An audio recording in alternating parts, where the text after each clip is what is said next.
Hey everybody, today I am right on the border of Indianapolis, specifically on the southern portion of Indianapolis. So we're going to talk about this border just a little bit here today and some of the confusion that you might run into with this particular border and, in truth, some of the other borders of Indianapolis. So stay tuned. Hey everybody, I'm Jason Compton with the Compton Home Group. Welcome back to the channel. If this is your first time to the channel and you want to know everything there is to know about living in Indianapolis, then make sure you hit that subscribe button. Also tap the little bell so you're notified every time we do a new video. Now we have people reaching out to us from all over the country with questions about Indianapolis, of course, borders of Indianapolis from time to time, a lot of the cities and towns that surround Indianapolis as well. So if you have questions about any of those things at all, having to do with living in those places, things to do, if it's a fit, if it's not a fit, make sure that you reach out any way that you know how. We'll always have your back with those questions.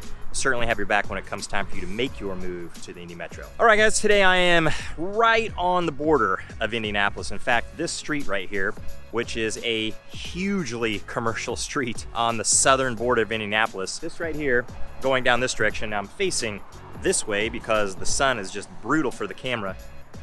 You can see this big sign behind me. We got Big Lots, Fresh Time, there's a Marshall's over there, home goods store. And if you go down this way, this is actually over to the east. So if I were to follow this road right here, which is the border, southern border of Indianapolis. In fact, I'm standing on the northern side of it right now, and you can hear and see some traffic going by me. I bet some people honk here in a minute. I see a guy on the side of the road with a camera. So I'm on the northern side of it.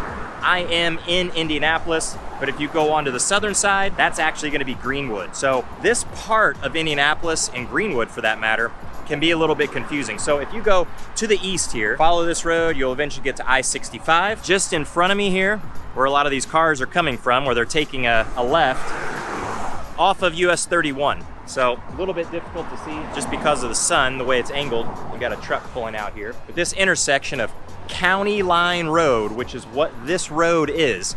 So it's County Line Road, meaning Marion County in Indianapolis. This is the county line, and you get south of this, essentially you're out of Indianapolis. Now where I'm standing now with US 31 in that intersection, we'll actually just walk up there. Even though it's a little bit loud, I feel like I'm yelling at the camera with all the traffic, and I'll keep my head on a swivel too, looking for cars here and there. This is an extremely busy intersection. In fact, this whole road, US 31, which goes through Indianapolis, it's essentially Meridian Street, going through Indianapolis to the north, and it's US 31 as it pops out the north side of Indianapolis and goes through Carmel, goes through Westfield, and then it continues on north all the way up to northern Indiana, South Bend. So it's a very long stretch of road, and has places, of course, where it's busier than others, but generally speaking, it's gonna be a busy road almost any place you go along US 31. So I'm coming up here to that intersection, and it's enormously commercial. So there's a Burger King, there's an Eyeglass World, there's a Chick-fil-A, there's a Speedway gas station right across the street up here. We've got the mall, and if you continue to go to the US 31 here and on past down County Line, extremely commercial. In fact, you can get all the way up to 135, which is another road that goes north and south, parallels US 31 for the most part, and it's really similar to this, very commercial. Now the reason this is confusing is because you don't really see a border of Indianapolis. So I'm standing here at this light, and I mean, there are just signs everywhere, absolutely everywhere. And there would be almost no indication that if you were going this direction, you're leaving Indianapolis, except for one tiny sign, which you may not be able to see very well behind me. Just to the left of this Eyeglass World sign, there's a welcome sign for Greenwood. That's it. Now, if you're going north, there's almost no signage at all to say that you're leaving Greenwood and you're now in Indianapolis, except for the one little sign over here. You can see the Forum Bank, and then the American flag.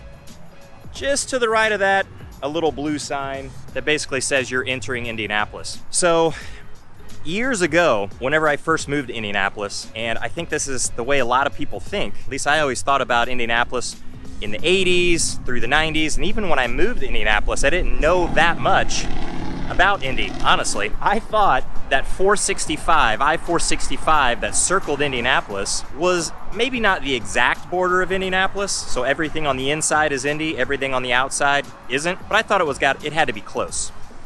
But I think the most confusing part of that is here to the south. You can get this to the east as well, but 465 does not completely circle Indianapolis. Of course, when you're inside of the loop, is what we call it, I-465, most of it's Indianapolis, but there's actually some exclusions in there too. So you could get something like Meridian Hills as an address, or you could get Speedway as an address. So it's not all Indianapolis inside of the loop. And outside of the loop, it's not all not Indianapolis. So like this, for instance, you can get to this point, and if I go back to the north, up US 31, that's how I can get back to I-465. From where I'm standing right now, that is almost 4 miles. So once you get south of I-465, you might think, well, I'm now in Greenwood, because Greenwood is south of Indianapolis. And actually, years ago in the 90s, that's what I thought. In fact, I had some friends that lived on the south side of Indianapolis. I lived on the north side of Indianapolis in a neighborhood called Nora, which I still really like that neighborhood on the north side of Indy. That, for one, is a pretty good distance to get down here. But I thought I had an Indianapolis address, and I didn't know why the friends that I had down here also had an Indianapolis address, because I thought 465 on the south side was basically the border. And so for years, I never really knew where that border was. So I just thought once you get south of 465, you're outside of Indy, it must be Greenwood. And actually, a lot of people that I talk to will think the exact same thing. They'll think I'm south 465, maybe a few streets, whatever. We're in Greenwood now, but actually you gotta come almost 4 miles to the south before you get into Greenwood, which is pretty interesting. And then on the east side of Indianapolis, it's essentially the same thing. You can be outside of 465, you can go east on 36, which is Pendleton Pike, can go out east on I-70, Interstate 70, pretty decent ways. Maybe not an entire 4 mile distance like it is here, but pretty close to that. And still, in nearly every case, with some exceptions, you might see Cumberland or you might see Lawrence, something like that, instead of Indianapolis. But it takes a little bit to get outside of the city. So that loop, I-465 loop, can be deceiving. And it has deceived me, and it's deceived a lot of other people. Once you get to the north side, it's a whole lot closer. Generally, the border between the biggest city on the north side is Carmel, the next biggest city is Fishers. You can get just north of 465, and you get to 96th Street. So 96th Street is basically that border. Now the distance between I-465 and 96th Street, it's not 4 miles. It's not even close to that. It's a much, much shorter distance. So when you're looking at places around Indianapolis to live, just know that you can be outside of the loop, outside of I-465, and still be within Indianapolis. Now, once you get to the perimeter of Indianapolis, it also changes your schools, and that's one of the things that you need to make sure you pay attention to. When you get inside of 465, you can get a lot of Indianapolis public schools, IPS, and so you'd want to pay attention to where you are with that and do your research there.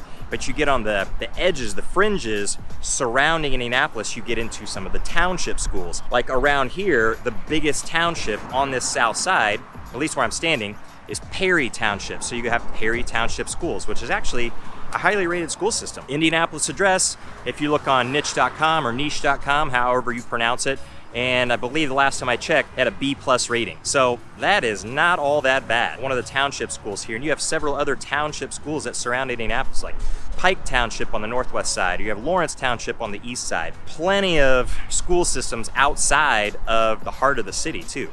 A lot more options than what people think.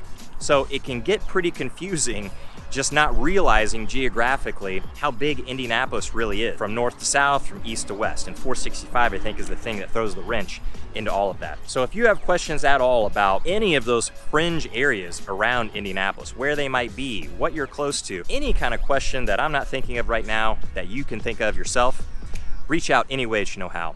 And until the next one, we'll see you later.